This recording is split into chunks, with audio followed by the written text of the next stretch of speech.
¿Qué tal, amigos? Bienvenidos una vez más a La Colmena. Esto es al sur del Panal. Hoy día tenemos la grata oportunidad de estar acompañados con Dayan Rodríguez, una defensora por los derechos humanos, y más bien su lucha se enfoca por los derechos LGBTI. Dayan, muchísimas gracias por esta ocasión. Muchas gracias por la invitación también. ¿Crees que se ha avanzado en la inclusión de la comunidad LGBTI desde el punto de vista jurídico? Si nosotros revisamos lo que ha ocurrido desde los 10 años anteriores, el gobierno anterior en relación a por lo menos en el gobierno anterior nosotros firmamos un acuerdo que se llamó el Acuerdo 21525, que tenía que ver específicamente justo con cambios, por ejemplo, jurídicos, análisis, revisiones de cuestiones que tienen que ver incluso con asesinatos, con temáticas legales como por ejemplo acceso a la ciudadanía con el tema de la identidad de género, el tema también que tiene que ver con las uniones de hecho. Esas cuestiones jurídicas poco a poco fueron cambiando justamente a partir del Acuerdo 21525 que nosotros firmamos con el expresidente Rafael Correa el 13 de diciembre del 2013. Y ese acuerdo reposaba justamente en el Ministerio Coordinador de Desarrollo de lo Social. Recuerden que nuestra Constitución garantiza igualdad de derechos, prohíbe toda clase de discriminación por raza, por religión, por preferencias sexuales, etc. Estos grupos tienen derechos, ya esos derechos están formalizados en la ley y en la Constitución, pero en la práctica todavía enfrentan graves problemas de discriminación a nivel laboral, a nivel educacional, jóvenes en los colegios, a nivel de salud, muchas veces no son atendidos, etcétera, y no permitiremos esa clase de discriminación. Nosotros creíamos que con este nuevo gobierno que llegó, obviamente iba a seguir ese proceso, ese proyecto político que se había establecido ya anteriormente y nos dimos cuenta que no es así, ¿no? Para empezar, el Ministerio Coordinador de lo Social desapareció. Se suponía que toda la administración que hacía justamente el Ministerio Coordinador de lo Social pasaba al Ministerio de Justicia. Se supone que eso hizo. El Ministerio de Justicia intentó en algunas ocasiones hacer supuestamente diálogos con respecto a la población LGBTI y no se logró nada. Y ahora que está desapareciendo justamente el Ministerio de Justicia, hay competencias que le absorbe la Secretaría de la Política que a veces no entendemos, ¿no? No sé si estoy equivocada, pero por ejemplo, una de las cuestiones que está absorbiendo la Secretaría de la Política es los acuerdos ministeriales que ha hecho justamente con las organizaciones de cultos, ¿no? No sé si nosotros como organizaciones de derechos humanos también entramos allí, entonces no tiene sentido que una Secretaría Política es muy diferente a la temática de derechos humanos esté vinculado a esa secretaría, ¿no? Entonces, hay cosas que lamentablemente, vuelvo a repetir, si nosotros hacemos un breve análisis general con respecto al avance en temáticas jurídicas, en Ecuador podremos indicarlo quizás en 3 momentos. El primer momento en el año 97 cuando se despenaliza la homosexualidad, 98 cuando se incluye por primera vez la orientación sexual por identidad de género, del 98 al 2008 no ocurre nada más, ni un solo avance. Todos esos gobiernos lamentablemente no progresaron con respecto a nuestros derechos y en el 2008 se logra por primera vez en la nueva Constitución incluir la identidad de género. A partir de ello, poco a poco, de una manera mucho más, se podría decir, quizás lenta pero segura, se fueron logrando otras temáticas. Ya en diciembre del 2013, como lo mencioné, se firma el acuerdo ministerial 21525 que tenía que ver con derechos de la población LGBTI. Pero de allí y en este gobierno ya este es el otro momento en donde lamentablemente con el régimen de Lenín Moreno lamentablemente no se ha avanzado en nada absolutamente en temática jurídica. ¿Cómo encarar este tema desde el punto de vista cultural? Bueno, esto tiene una prácticamente responsabilidad que tiene que ver también con el gobierno, ¿no? Si el gobierno no crea políticas públicas, campañas dirigidas justamente para el cambio de pensamiento o estructura cultural como la gente ve negativamente a nuestras poblaciones, esto va a durar de siquiera de 100 a 200 años.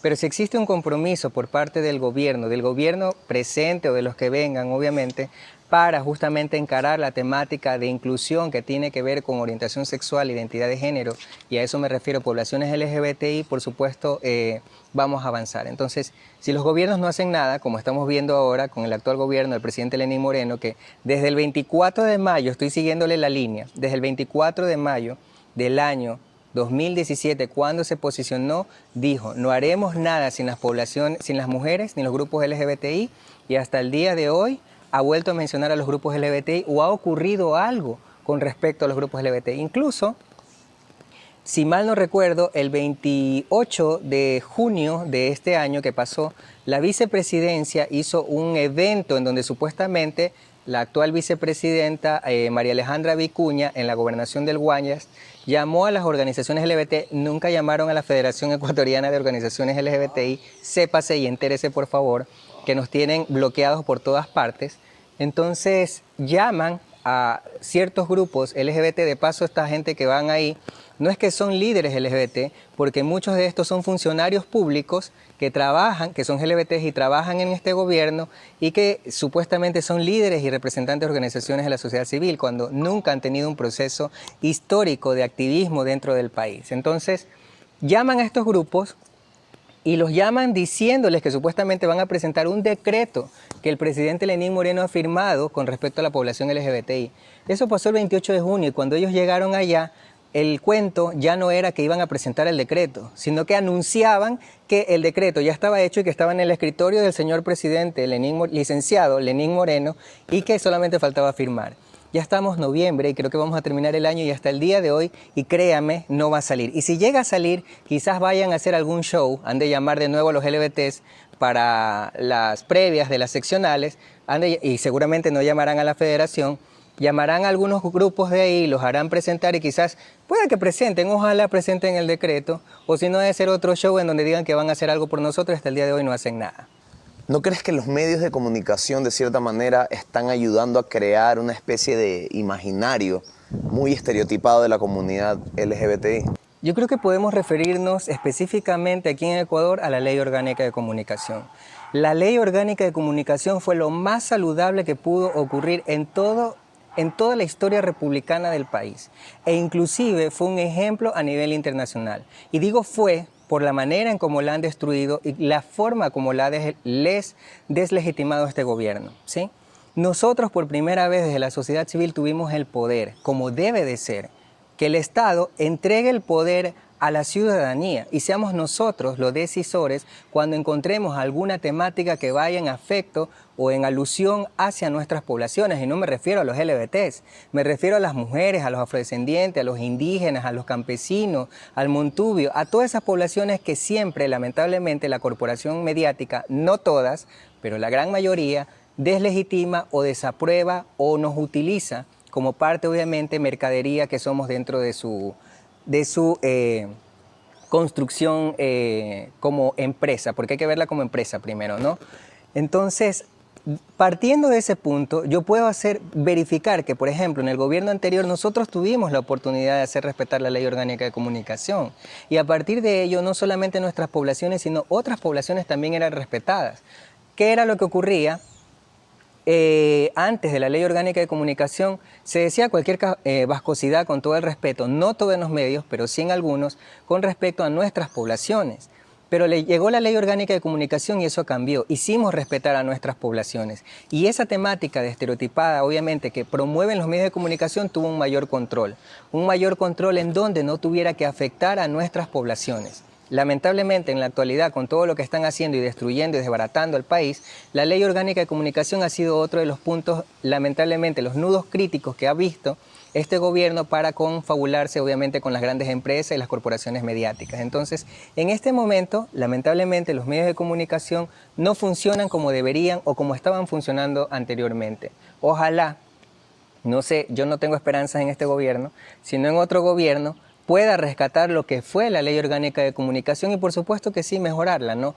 Pero considero que, claro, en el papel fundamental de los medios de comunicación con responsabilidad social, lamentablemente, no lo ven con responsabilidad social porque son empresas primero antes que medios de comunicación, lamentablemente. Y eso era lo que hacía la Ley Orgánica de Comunicación, los regulaba como medios, no primero como empresas. Entonces, lamentablemente los dueños los ven primero como empresa antes como medios de comunicación, como servicio público.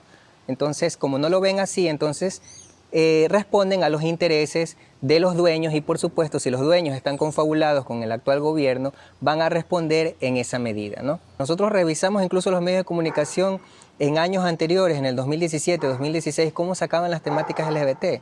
Ahora casi no sacan casi nada. Más bien son los medios internacionales, las agencias de noticias como EFE, AFP, que hacen justamente eco de las demandas que están ocurriendo de nuestras poblaciones en el país. Pero ya el medio de comunicación, específicamente de Ecuador, no generalizo, pero la gran mayoría, el tema LGBT lo están haciendo a un lado. Pero se debe justamente a la forma de actuar del régimen del gobierno de Lenín Moreno.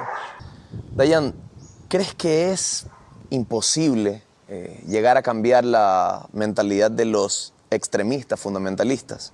¿Qué opinas sobre esto? ¿Cómo lo ves? Yo considero que sí, si hay un punto central en donde esté el principio fundamental sea el respeto, yo considero que sí. Pero mientras tanto, no. De lado y lado. Yo no es que estoy diciendo que los grupos fundamentalistas son insultadores, sí son algunos, pero no estoy diciendo que tampoco dentro de nuestra parte tampoco los haya. Sí hay unos que otros también.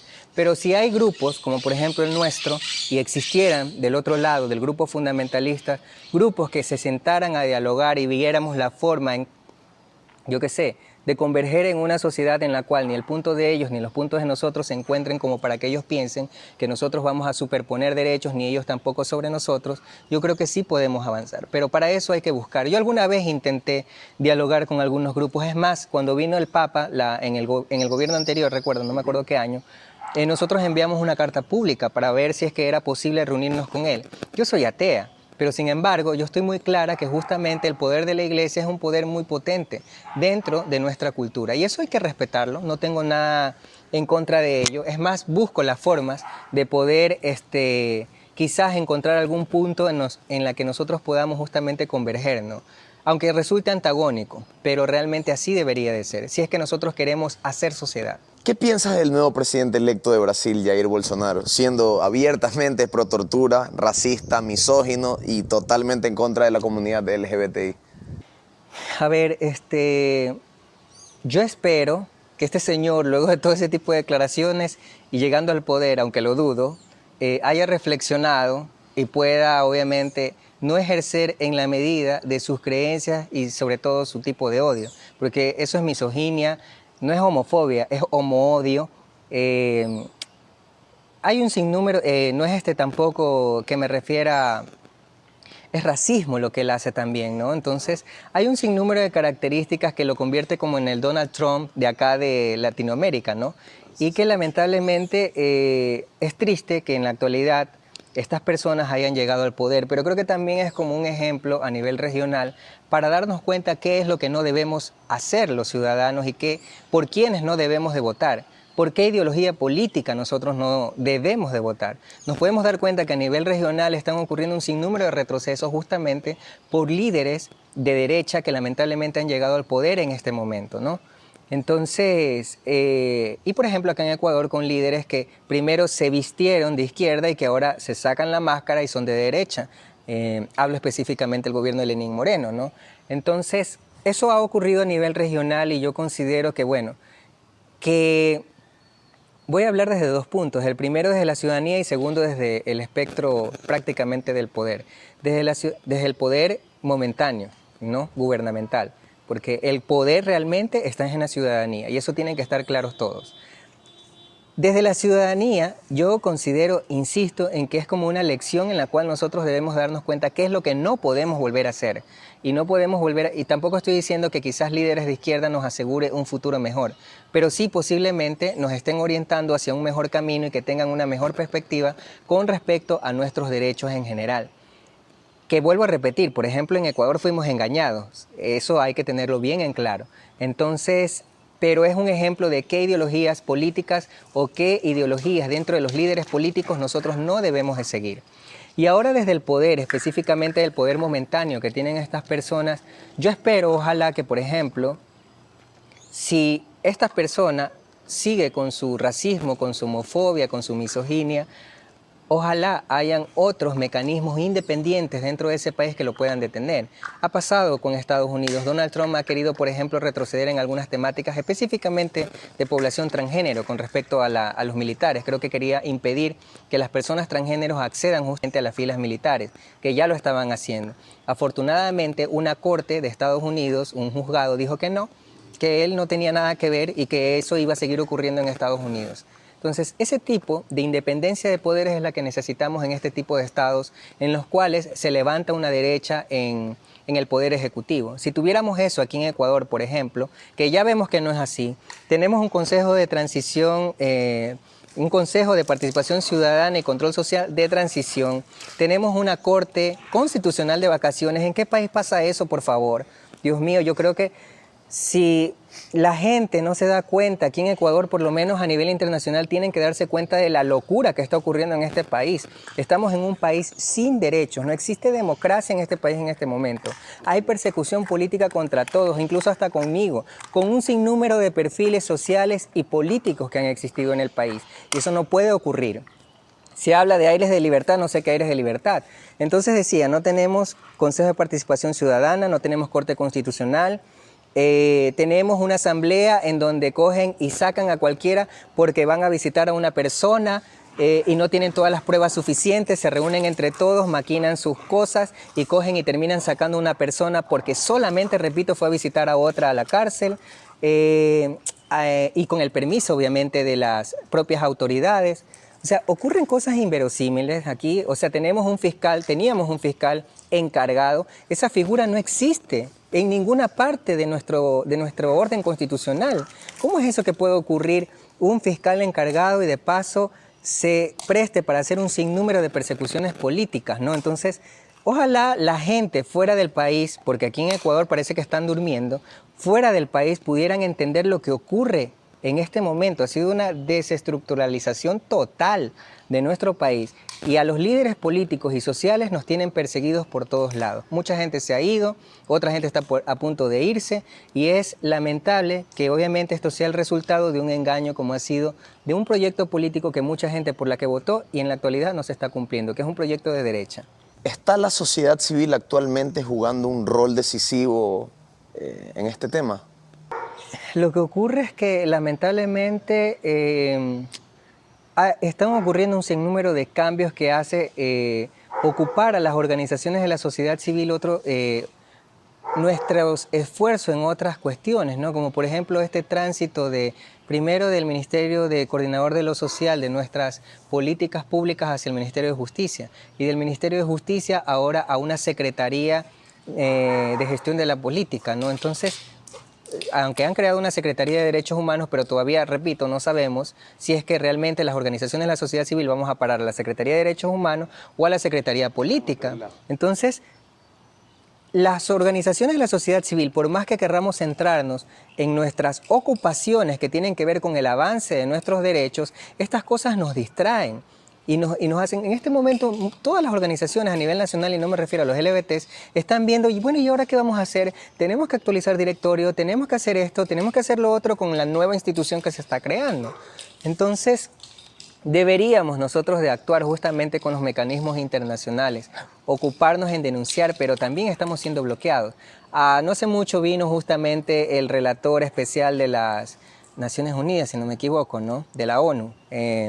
Vino justamente por el tema de la libertad de expresión aquí en nuestro país. Nosotros, desde la Federación Ecuatoriana de Organizaciones LGBTI, enviamos un comunicado supuestamente al correo electrónico donde nosotros teníamos que pedir cita para reunirnos justamente con el relator especial. ¿Qué era lo que nos ocurrió después? Es que quienes armaban la agenda era el Ministerio de Relaciones Exteriores.